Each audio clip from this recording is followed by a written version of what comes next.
Sawa. Kwa hiyo hili somo linatuhusu.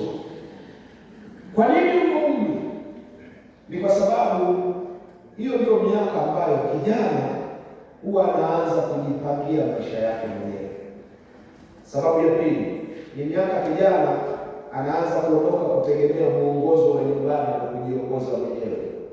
Sababu ya tatu ni miaka kijana anaanza kujifunza kufanya maamuzi binafsi, na mara nyingi ndio miaka vijana wengi wanaanza kudoubt hadi maelekezo ya wazazi, kama mama alikuwa sahihi au baba alikuwa sahihi kwenye chochote alichomwambia usifanye ama ufanye. Sababu nyingine ni miaka ambayo kijana anaanza kuwa mbali na mazingira ya nyumbani aliyolelewa, mbali na kanisa lake alipozoeleka au alipomzoea, na mbali na wazazi wake waliomzaa. Lakini pia anaweza kuwa yuko mbali na utamaduni uliomkuza, na katika umri huu kijana ndipo anapoanza rasmi kupata mitihani ya kufanya maamuzi, na maamuzi yote atakayofanya kwenye umri yataamua hatima yake yote ya maisha yake yote yaliyosalia duniani. Sasa kwa sababu tunataka kujifunza jaribu na vijana wa vyuo vikuu, maana yake lengo letu na nia yetu ni kujifunza namna tutakavyofanya maamuzi katika umri huu, kwa sababu maamuzi yoyote kijana anayofanya ndani ya umri yanaamua hatima yake hadi ya miaka 50 mbele atakayoishi iliyosalia duniani. Na kwa sababu ya unyeti wake, naamini wote tutakuwa makini ili tujifunze Mungu anachotuambia tufanye maamuzi sahihi sasa hivi, kwa sababu chochote utakachokiamua sasa kitaamua miaka 50, 60, 70 na 100 ijayo. Kwa hiyo chukua umri ulionao jumlisha na 50, 60, 70, jipange mwenyewe. Kama utajumlisha na 90 ndio huo umri wako, kwa jina la Yesu sema amina. Amina. Wangapi wanataka kuvuka 100? Kuishi na ndio unapenda. Wanataka kuvuka mapema anyoshe. Najua hapa anyoshe. Bwana asifiwe. Bwana asifiwe. Amen. Bwana asifiwe. Kwa hiyo kwa lugha nyepesi ni miaka ya kukabiliana na mazingira mapya. Na ndicho tutakachoenda kujadili, namna ya kukabili mazingira mapya. Ni miaka ya kutumia ujasiri na fursa zote zinazo kijana zinazoambatana na huo umri alionao. Na jambo la tatu ni miaka inayoanzisha safari ya kutafuta matokeo. Na naamini mpaka tumefika hapa chuoni wote tuna akili timamu, tunatafuta matokeo mazuri ya maisha yetu ili tubadilishe chochote au tubadilishe kila kitu kinachotukabili. Kwa hiyo huu ni utangulizi ninaotamani tuanze nao. Sasa ili tujifunze vizuri, inabidi tutafute watu ndani ya maandiko ambao waliishi kama sisi kwenye mazingira kama ya kwetu, wakakabiliana na kinachotusumbua, alafu wakafanikiwa, wakashinda, ndio tujifunzie kwao. Mimi ni mmoja wa watu ambao sikubaliki na simpendi mtu anayesema jifunze kutokana na makosa.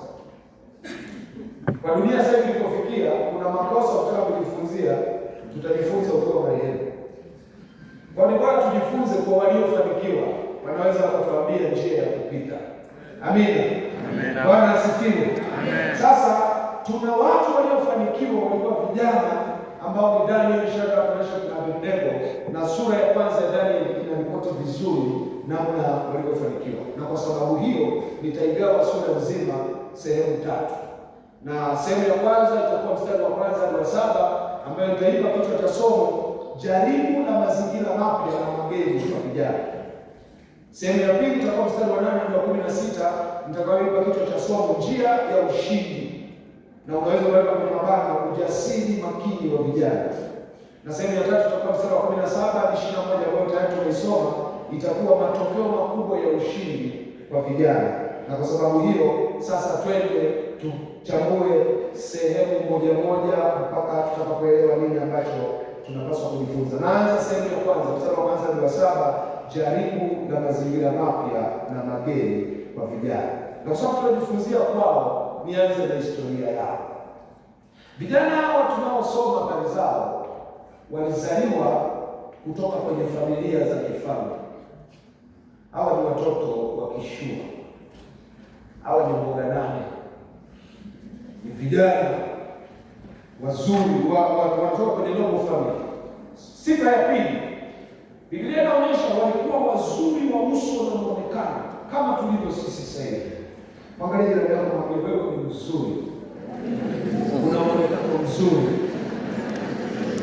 Sasa kama wakiume mwambie wewe ni extra, kwa sababu kwa kiume mwambie wewe ni mzuri. Hapo nitakudanganya.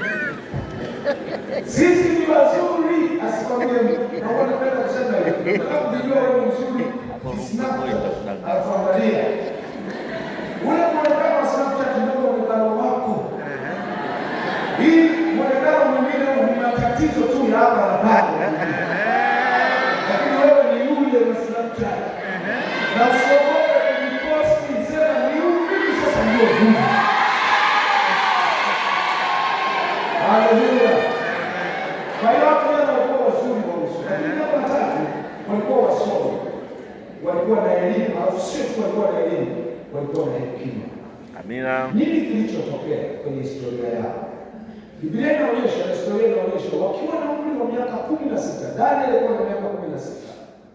Na wenzake watatu, wadogo zake wote watatu walikuwa na miaka 15.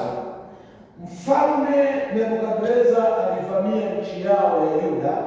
Yeye alikuwa anatoka kule Uru ya Ukaldani kule Babeli ambako sasa ni Iraki na Irani. Akaipiga Yerusalemu na ghafla kufumba na kufumbua wakajikuta vijana ni mateka wa kivita. Na Biblia inashangaza kidogo na details inayokupa zile za mwanzoni zinashangaza. Inasema Nebukadneza akausuru Yerusalemu, alafu Bwana, huyo Bwana ni Mungu wa Israeli, akautia Yerusalemu kwenye mikono ya Nebukadneza mbele mpagani.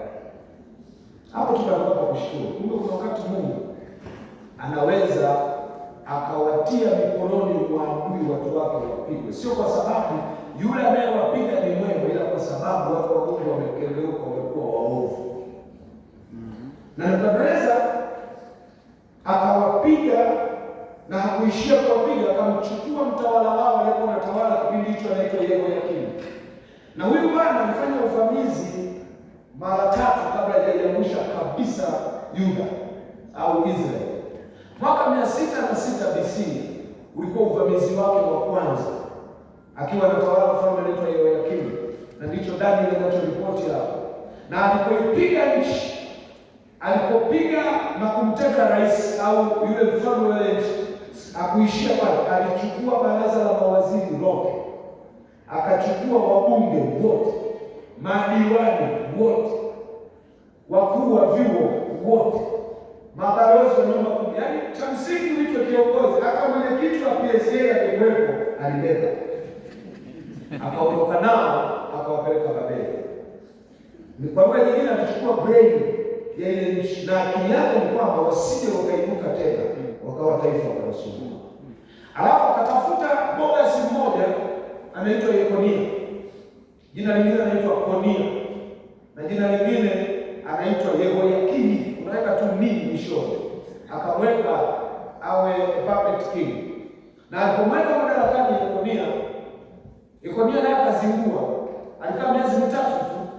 Nebukadneza akarudi tena akavamia na akalipiga lile taifa tena.